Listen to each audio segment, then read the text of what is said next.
आपका हमारे channel yoga education India में विद्यार्थियों, जैसा कि आप शिव संहिता समझ रहे हैं, तो शिव संहिता का आज मैं तीसरा पटल बताऊंगी। पटल मतलब अध्याय, और इसमें प्राण है, प्राणायाम है, आसन है, इन तीनों का वर्णन है तीसरे अध्याय में। यह भी पूछा जा सकता है, ध्यान रखना।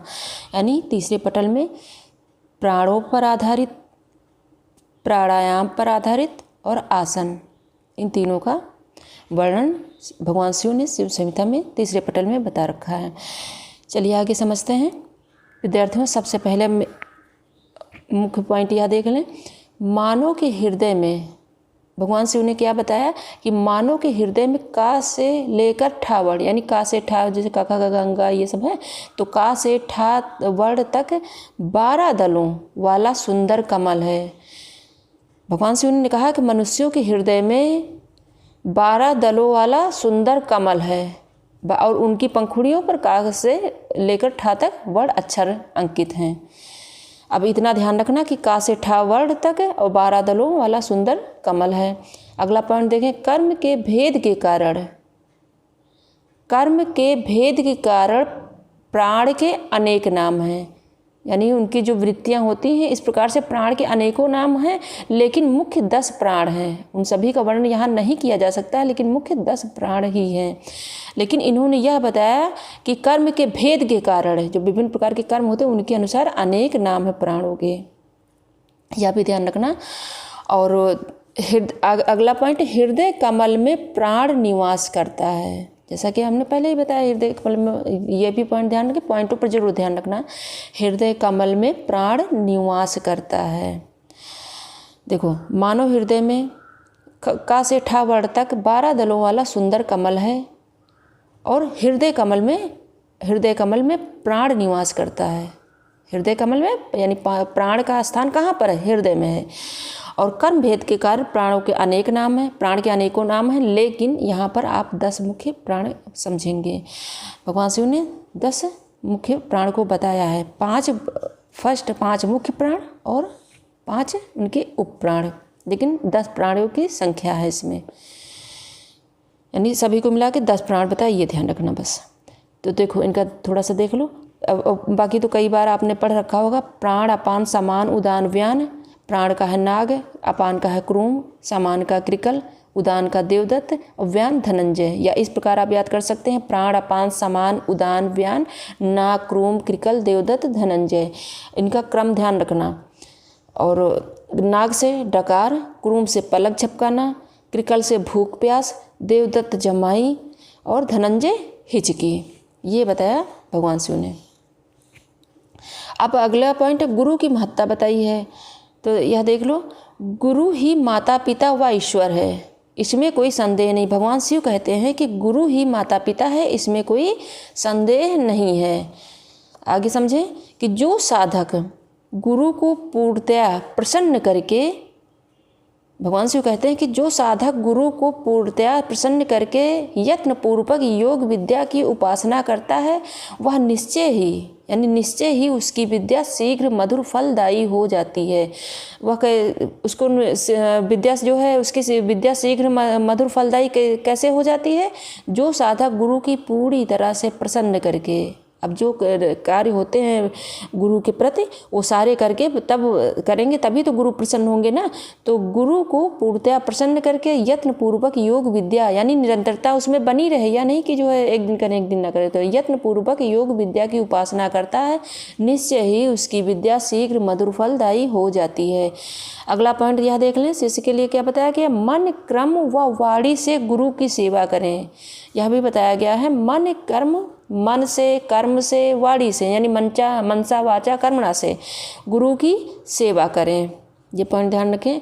अगला पॉइंट यह देखें, गुरु के चरण कमल को दाहिने हाथ से स्पर्श कर। अब किस हाथ से स्पर्श करने के लिए कहा गया? दाहिने हाथ से स्पर्श कर 3 परिक्रम, यानी 3 परिक्रमा लगाएं, करके दंडवत प्रणाम करना चाहिए।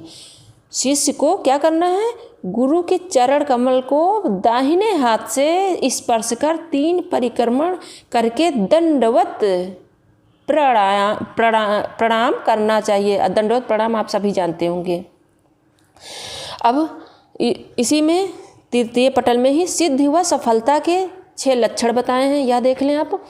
दृढ़ विश्वास, श्रद्धा, यानी दृढ़ विश्वास का मतलब इसमें सफलता अवश्य प्राप्त होगी, तभी तो आप आगे बढ़ पाएंगे, नहीं तो आपका मन टूट जाएगा तो कैसे आगे बढ़ेंगे। तो दृढ़ विश्वास, श्रद्धा भाव होना चाहिए, गुरु की आराधना शिष्य को करना चाहिए, समता का भाव होना चाहिए, इंद्रियों को वश में रखना चाहिए, नहीं इंद्रियां भटकेंगी तब भी आप आगे नहीं बढ़ सकेंगे, यानी साधक नहीं बढ़ सके। और परिमित आहार यानी मिताहार का पालन करना चाहिए। तो 6, वैसे तो 6 सभी नहीं बताया ये, लेकिन यह ध्यान दें इसमें क्या बताया गया, दृढ़ विश्वास, श्रद्धा, गुरु की आराधना, समता का भाव, इंद्रियों को वश में रखना, परिमित आहार। अब आगे प्राणायाम समझेंगे। प्राणायाम में समझें क्या बताया भगवान शिव ने, सुंदर व स्वच्छ मठ में, सुंदर व स्वच्छ मठ में, यानी मटिका वगैरह तैयार करें। आपने इन सब के विषय में कई बार पढ़ रखा होगा, मुख्य पॉइंटों को पर यहाँ समझ लें कि सुंदर व स्वच्छ मठ में पद्मासन। अब कौन से आसन में बैठना, तो पद्मासन में बैठकर प्राणायाम का अभ्यास करें। अब अगला पॉइंट देखें, प्राणायाम को भगवान शिव ने पौनाभ्यास कहा है, प्राणायाम को पौनाभ्यास कहा है, और 20 बार कुंभक करना है। यह ध्यान दें 20 बार कुंभक करने के लिए कहा है, और कितनी बार, 4 बार। 4 काल में कौन कौन से, प्रातः, दोपहर, साय, आधी में, और इन चारों में 20-20 बार करना है ना, यानी प्रातः में 20, दोपहर में 20, साय में, आधी रात में 20, तो ये सभी मिलाकर कुंभक हो गए कुल 80 कुंभक, यानी 24 घंटे में 80 कुंभक करना है। यानी प्राणायाम को पौना अभ्यास कहा भगवान शिव ने, और 20 बार कुंभक करने के लिए कहा, 4 काल में कहा करने के लिए कहा, और सभी को मिलाकर 20-20 मिलाकर 80 कुंभक हो गए। 80 कुंभक करने के लिए कहा, ये ध्यान रखना। और यह ध्यान रखें 2 मास में, अब नाड़ी शुद्धि बता रहे हैं भगवान शिव कि 2 मास में, और इन्होंने यह ध्यान रखना कि इन्होंने जो प्राणायाम में अनुलोम विलोम बताया है, केवल अनुलोम विलोम बताया है, प्राणों की संख्या भगवान शिव ने नहीं बताई है। लेकिन पौनाभ्यास में आगे मैं कुछ बताऊंगी कि जो उन्होंने प्रक्रिया बताई है जिस तरह करने से, यानी दांतों का, होठ और जुबान का प्रयोग ज़्यादा किया है प्राणायाम में, तो वो दूसरे जो ग्रंथों में मिलते हैं उनसे थोड़ा मिलते जुलते, लेकिन उन्होंने नाम, भगवान शिव ने नाम नहीं बताया। मैं आगे अभी इसी में समझाऊंगी। तो 2 मास में नाड़ी शुद्धि बताया है, कई में जो है 3 है, जो है शुद्धि बताई गई, मतलब 3 महीने में शुद्धि बताई गई है नाड़ी शुद्धि, लेकिन भगवान शिव ने 2 मास में नाड़ी शुद्धि बताई है। सभी दोष नष्ट हो जाते हैं, और फिर जब दोष नष्ट हो जाते हैं तो आरंभावस्था प्रारंभ हो जाता है, यानी प्राणायाम के साथ ही आरंभावस्था आरंभ हो जाता है, नाड़ी शुद्धि हो जाती है और सभी दोष नष्ट हो जाते हैं, तो आरंभावस्था प्रारंभ हो जाता है। यह बताया भगवान शिव ने। अब आगे समझें, योग साधना में विघ्न डालने वाले, इन्होंने विघ्नों को बताया है भगवान शिव ने, तो विघ्न देख लें क्या बताया है। भोजन में सबसे पहले बताया खट्टा, रूखा, तीखा, नमक, सरसों का साग और उसका तेल, और कड़वा आहार, बहुत घूमना, प्रातःकाल स्नान, तेल लगाना, खाना, प्रदाह उत्पन्न करने वाले पदार्थों को खाना, यूज करना, और हिंसा, लोगों से द्वेष, अहंकार, कठोरता, उपवास, असत्य भाषण यानी झूठ बोलना, मोह, प्राणियों को कष्ट देना, स्त्री संग यानी ब्रह्मचर्य का अभाव, अग्नि के निकट रहना, बहुत गपशप करना, प्रिय अप्रियम की चिंता करना, अधिक भोजन, इन सबको योगी को अवश्य त्याग देना चाहिए। ये सब विघ्न कारक हैं। और गोपनीय की बात भगवान शिव ने भी बताई, जैसा कि आप कई ग्रंथों में पढ़ चुके होंगे। अब आप समझेंगे नियमों का पालन, मतलब ये तो विघ्न थे, इनको त्याग देना चाहिए जो अभी मैंने बताया। और नियमों का पालन देख लें कि श्रेष्ठ योगी को चाहिए, भगवान शिव ने कहा कि श्रेष्ठ योगी को चाहिए कि नियमों का पालन हमेशा करें। वे कौन कौन से हैं? घृत, दूध, मीठा अन्न, किसका सेवन करना है? घृत, दूध, मीठा अन्न, बिना चूने का पान, का पान भी बताया है। कर्पूर, छिलके रहित अन्न, चावल दाल आदि, मीठा अर्थात मिश्री का इन्होंने बताया आहार में ग्रहण करना है। और छोटे द्वार वाले घर में रहना है, यानी गुफा जैसे। और प्रतिदिन गुरु से या सत्संग से सिद्धांतों को सुनना है। और वैराग्य पूर्वक घर में निवास करना है, वो जो छोटा सा घर है। और ईश्वर के नाम का कीर्तन, अनाहत नाद को सुनना, धैर्य होना चाहिए और सहनशीलता, तपस्या मन वचन कर्म से, यानी मनसा वाचा कर्म से तपस्या का पालन, शुद्धि होनी चाहिए। और यानी जैसा कि आपने शौच पढ़ रखा है। और लज्जा युक्त होना चाहिए, लज्जा भाव होनी चाहिए इस साधक के अंदर। और विवेक एवं गुरु की सेवा, शुश्रूषा, और इनको व्यवहार में, यह ध्यान रखिए, जानते हैं तो लेकिन इनको व्यवहार में नियमित सम्मिलित करने से योग साधना में शीघ्र सफलता होती, अन्यथा नहीं होगी। यह नियमों का पालन बताया। अब विद्यार्थियों, इन सबको आपने कई बार पढ़ रखा होगा, लेकिन कुछ जो डिफरेंट हैं इसमें, यही कि स्त्री संग, ये सब जो और ये जो है अग्नि के निकट, ये सब ने आपने पहले ही जो है पढ़ रखा, लेकिन जो मैंने बोल दिया आप नोट करना चाहेंगे तो वैसे ही नोट कर सकते हैं, इसलिए हमने यहाँ नहीं नोट किया। अब आगे समझते हैं भोजन के बारे में क्या बताया है। मुख्य पॉइंट को देखें। जब सूर्य स्वर चल रहा हो तब करें।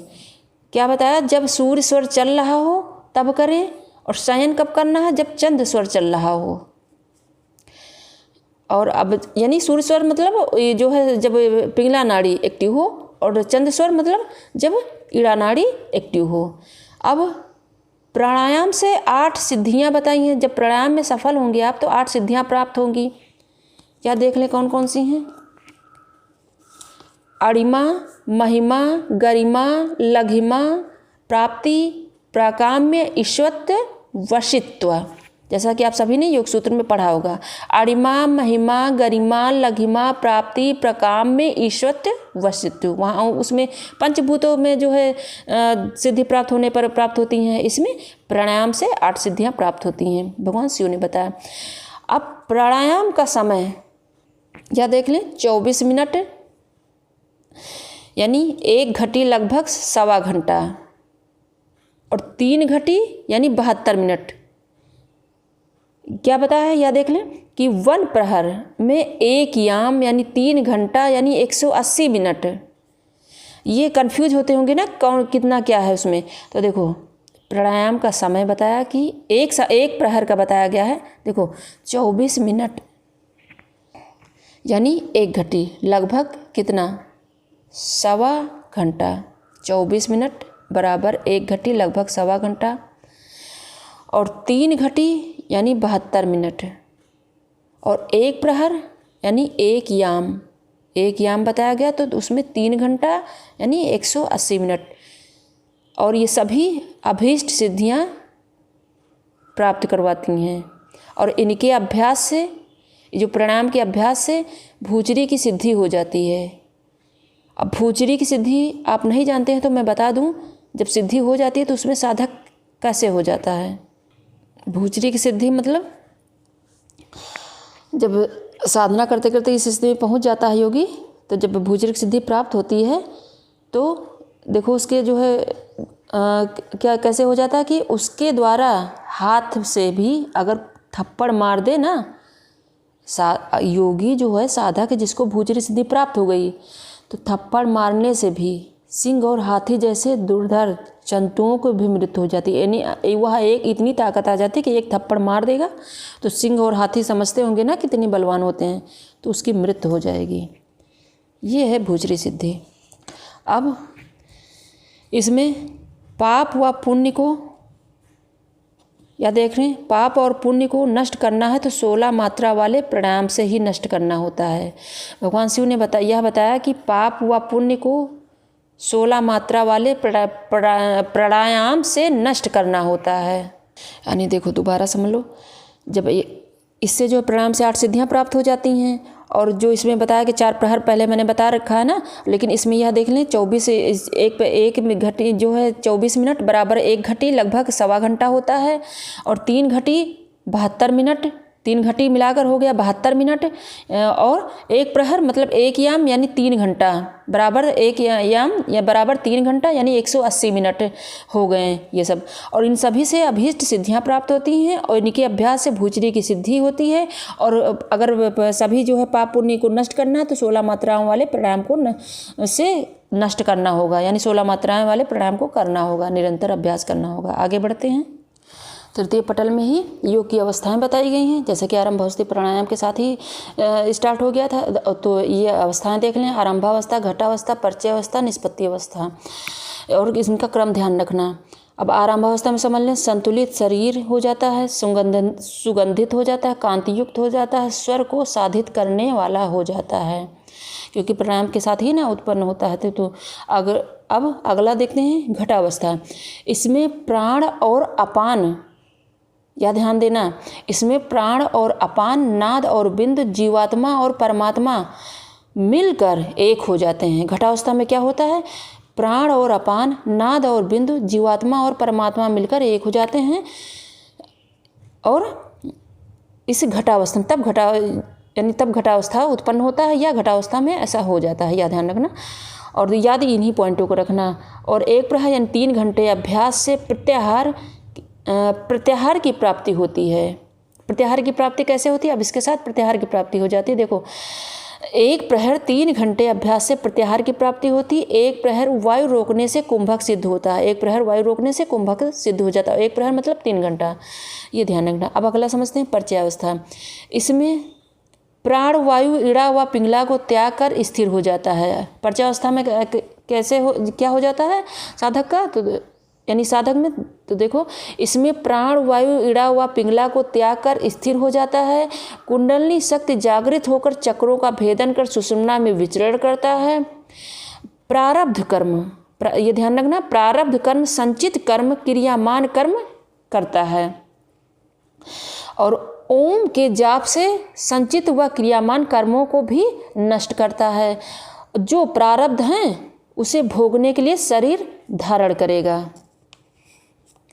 अगला पॉइंट देखें, निष्पत्ति अवस्था। इसमें मूलाधार तक 5 घड़ी तक लिंग स्थान, नाभि स्थान, हृदय स्थान व भ्रूमध्य स्थान में 5 घड़ी धारण करनी है। अब इसमें धारणा भी बताया है। निष्पत्ति अवस्था के पॉइंट देख लें। इसमें मूलाधार तक 5 घड़ी तक लिंग स्थान, नाभि स्थान, हृदय स्थान व भ्रूमध्य में 5 घड़ी धारण करनी है। 5 घड़ी धारण करनी है। निरंतर अभ्यास से निष्पत्ति अवस्था उत्पन्न हो जाती है। निरंतर अभ्यास से इसके निष्पत्ति अवस्था आरंभ हो जाती है। इसमें अनादि कर्म बीज नष्ट होकर, अनादिकाल से आ रहे हैं, अनादिकाल कर्म बीज नष्ट होकर अमृत तत्व को साधक प्राप्त कर लेता है। यह इसमें निष्पत्ति अवस्था में बताया है, यानी आरंभावस्था, घटावस्था, परिचय अवस्था, निष्पत्ति अवस्था आपने समझ लिया। अब आगे समझें आसन। इसी में आसन है ना, तो आसन शिव ने 84 आसन बताए हैं, उसमें से 4 श्रेष्ठ यानी 4 प्रमुख हैं, ये ध्यान रखना। शिव ने, यह पॉइंट पूछा जा सकता है कि शिव ने 84 आसन बताए लेकिन 4 श्रेष्ठ हैं। अब शिव संहिता में 4 आसन ही बताए हैं। सिद्धासन, पद्मासन, उग्रासन, जैसा कि पश्चिमोत्तासन समझ रहे हैं उसी को उग्रासन नाम बताया है भगवान शिव ने, और स्वस्तिकासन। अब इनके जो है कुछ लाभ देख लें। सिद्धासन से योगी संसार से मुक्त होकर परम गति को प्राप्त करता है, पाप से मुक्त हो जाता है सिद्धासन। और इन सबको करना, और जो इन सबके विषय में काफ़ी पढ़ रखा होगा आपने, लेकिन इनके जो है ये जो पॉइंट पूछे जा सकते हैं वो वही आपको समझना है। सिद्धासन से योगी संसार से मुक्त होकर परम गति को प्राप्त करता है और पाप से मुक्त हो जाता है सिद्धासन करने से।